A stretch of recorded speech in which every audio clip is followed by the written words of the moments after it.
What we just witnessed tonight is one of the most rare things we can see in sports medicine, as Damar Hamlin went down with what appeared to be cardiac arrest after taking this hit on the field. Welcome back, everybody. I'm Dr. Brian Suter, and on this channel I try to teach you about the sports medicine world and give you some insight into what we see on the field. What we saw happen tonight is not related to any sort of vaccines.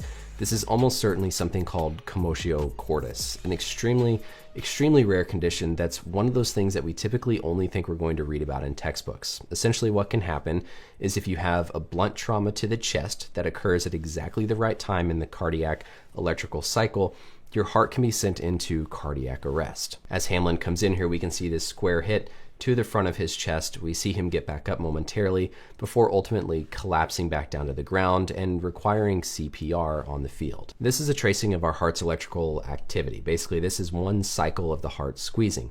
Starts off with this P wave, which is the electrical activity of the atrium at the top of the heart squeezing, then the QRS complex, which is going to be the ventricles acting, but then the last phase is this T wave, where the ventricle basically depolarizes and kind of resets to get ready for the next cycle. For commotio cordis to happen, you have to suffer this blunt trauma to the chest at exactly the right moment, specifically on this upstroke of the T wave, in order for the heart to then be sent into this arrhythmia and subsequent cardiac arrest.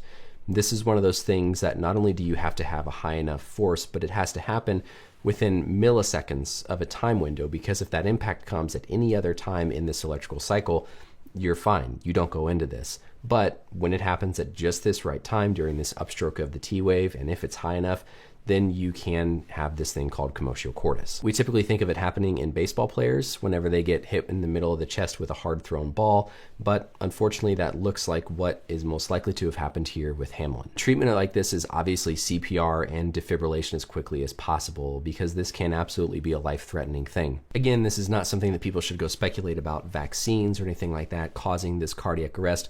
There was a clear contact, a clear trauma, and I think a clear reason why unfortunately this happened for Hamlin.